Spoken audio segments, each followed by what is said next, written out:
Hi, Enthiyaz. Good evening. Hi Manjusha, good evening. Can I share my screen, Manjusha? Yeah, you can. Yeah. Is my screen is visible? So my topic is user variable. Yeah, Manjusha. My topic is user variables. So in my topic, the user variable mainly we are using for restriction for the user.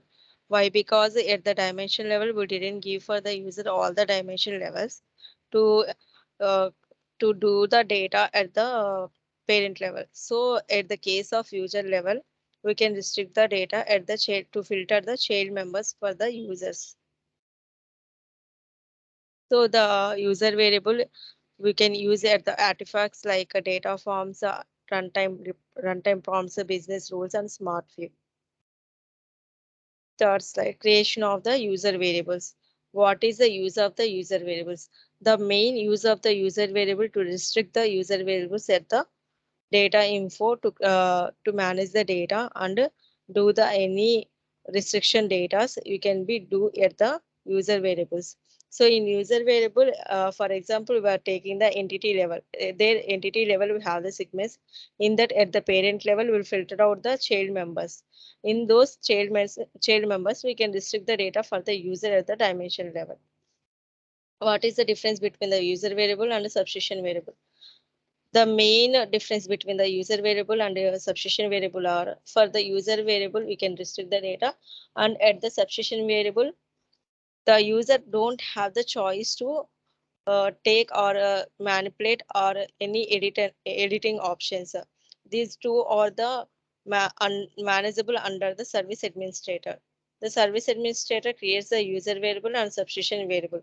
But in case of the substitution variable, the year and period only be available that will be created by the service administrator. The user variable, the user cannot be modify the substitution variable.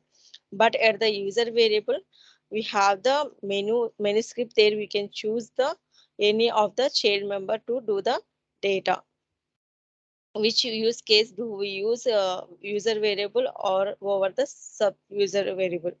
So in user variable and substitution variable, the comparison between both of them, we can choose the user variable. Why? Because the user variable, we have the menu script to choose any one of the child entity or child member, which is restricted one, that we can be have the choice to choose and work out on it. But in substitution variable, we don't have the choice. It is so substitution variable is completely restricted one. So user don't have choice to change the year and the period.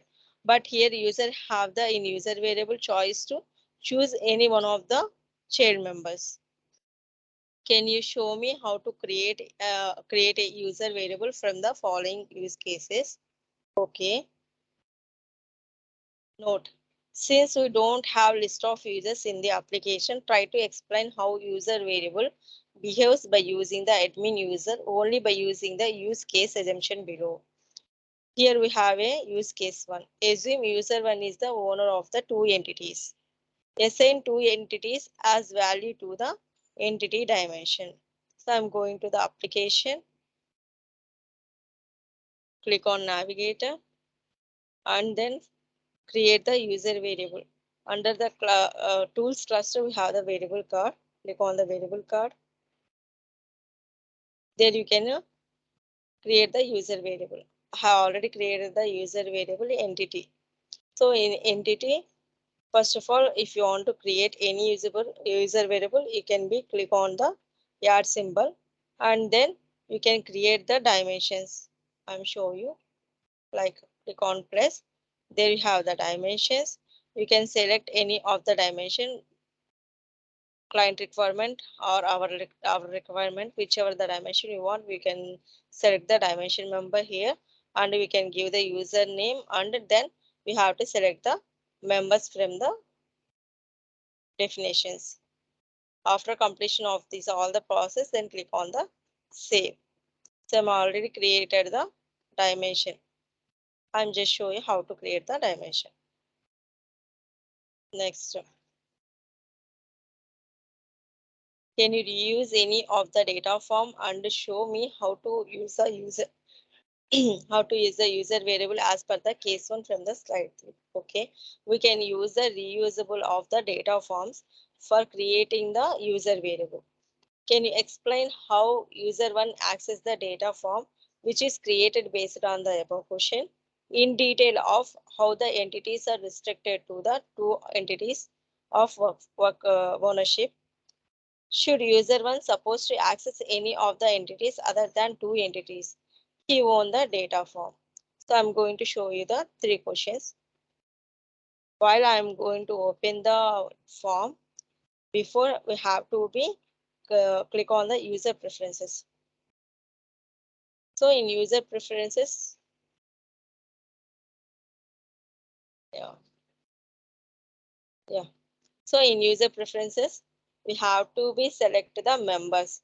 Without selecting the members, if you go to the forms and do the all these things like pushing the user variables, all these things, when you are saving or giving the preview, then there you can be uh, coming has a pop-up like a error. The error must be the user not be defined. So we have to be give the user preferences. Then we have to go for the forms. Then you don't get the any pop-up error pop-ups. So under library expand, click on folder. Then these are the forms which is created for me. So I'm taking the form to, I'm going to edit. These are already created ones. I'm going to reuse these ones. So click on the layout tab. Here we have the entity dimension. EN01_03. This child one is the already hard coded member. The ampersand E1 is the user variable which is created at the user. So click on the variables tab. There we have the user variable. I have already pushed into the areas and click on OK. Then save the form.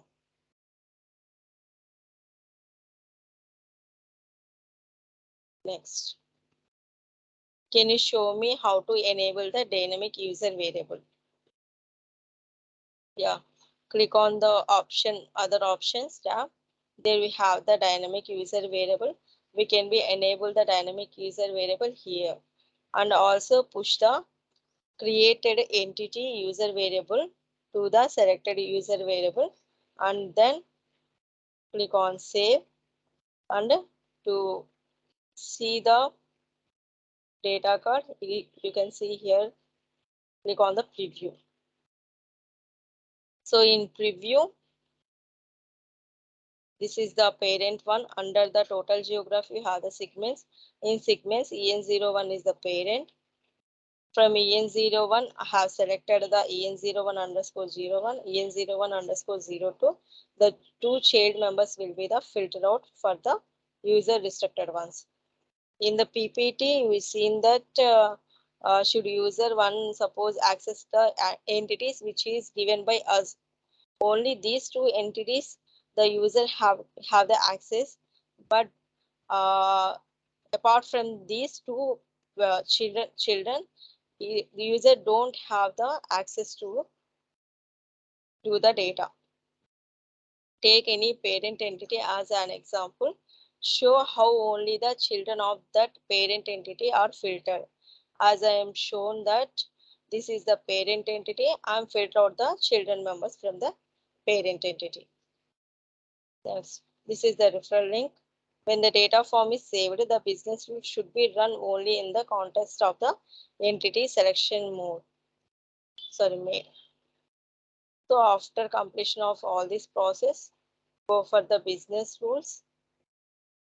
There we have the rules, which is consolidation, translation, force consolidation, whatever the rule we want to run, we can run here. So now I'm taking the consolidation translation. There I'm enabling the checkbox, run after save, and use members on the forms. So those members can be used on the forms. I'm clicking to enable and saving the form. and finish the form. Then go to the next slide. Okay. Can we use the user variable in runtime prompt? Yes, of course, we can use the user variable in the runtime prompt. If yes, can you limit the user variable in runtime prompt to be able to restrict the user one from the accessing the entities other than he owns? Yes, of course.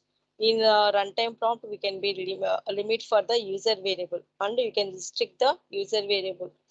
Using this RTP in the business rule, it shows me how it works. Okay, I'm going to show you. Click on navigator, click on the rules card.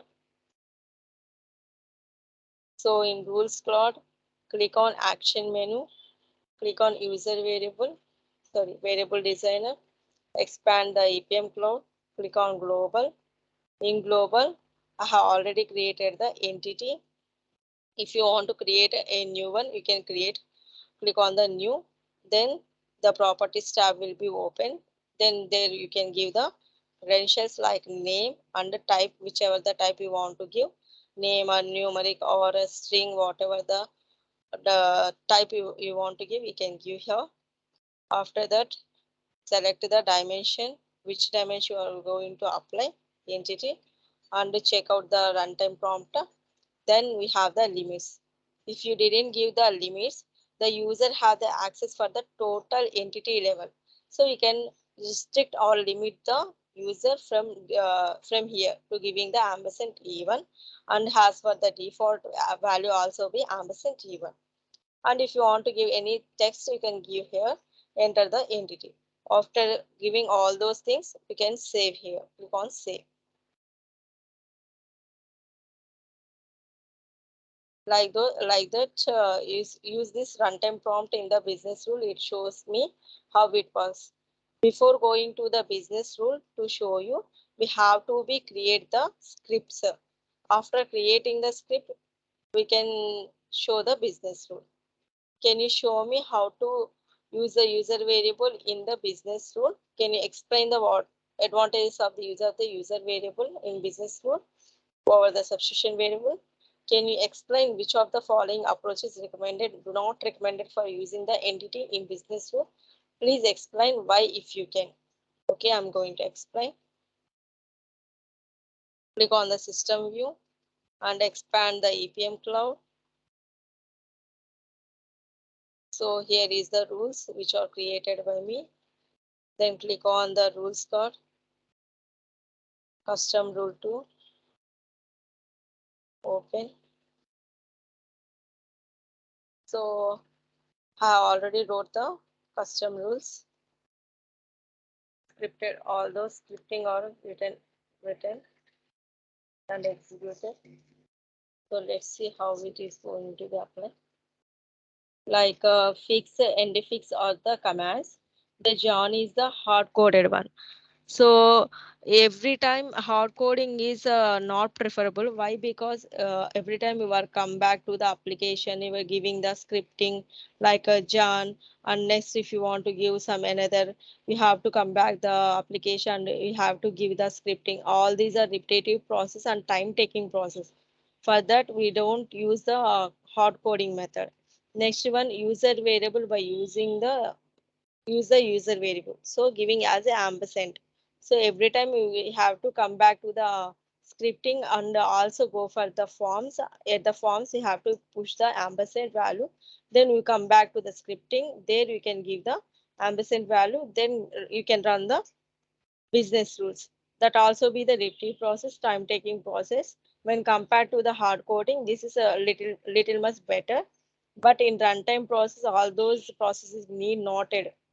Here you can directly come back to the scripting and give the RTP prompt, then go for the business rule. So the time taking process is the less, and we can do the within time, and the repetitive process will be not appear at the runtime prompt. So we are choosing the runtime prompt will be the more easier and more accurate. Here, if you want to hide any of the dimensions, we can be hided at this place, like period, entity, and year scenario, whatever the dimensions, if you want to hide, those you can be hide for the user. So after completion of the scripting, first click on the save. After saving the script, after saving the rule, then deploy the rule.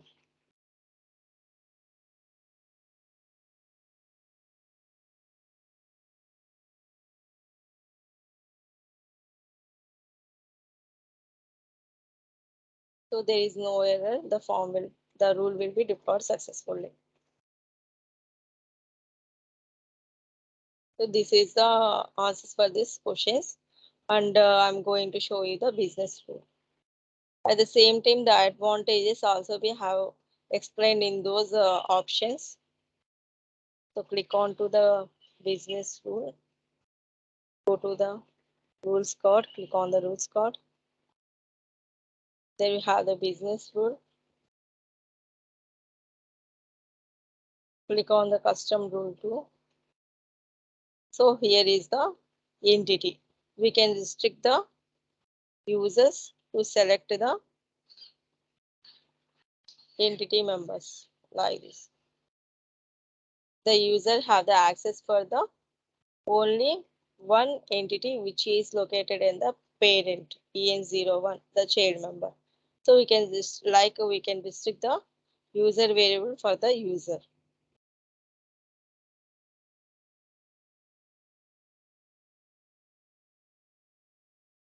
Can you explain how to insert user variable in Smart View? Okay, I'm going to open the Smart View. Click on New Blank Workbook and then connect to the Smart View. Click on Play Panel.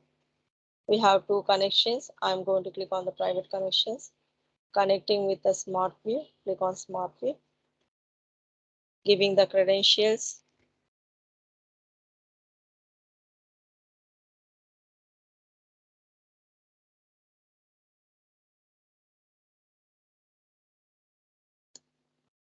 So after logging to the Smart View, expand the application, expand the library. So in folder we have the forms which is created now. Now click on the OK ad hoc analysis. So here we can see how it will be works on. Ampersand E1, enter and hit on the refresh. So like this the user variable will be work on in the Smart View, like has a substitution variable. Next slide. In this topic, we have covered the usage of the user variables in the following artifacts like data forms, runtime prompts, business rules, and Smart View. Thank you, Manjusha. That's it from my side. Thank you, Enthiyaz. Yeah, Manjusha, thank you. You can leave now, Enthiyaz. Yeah.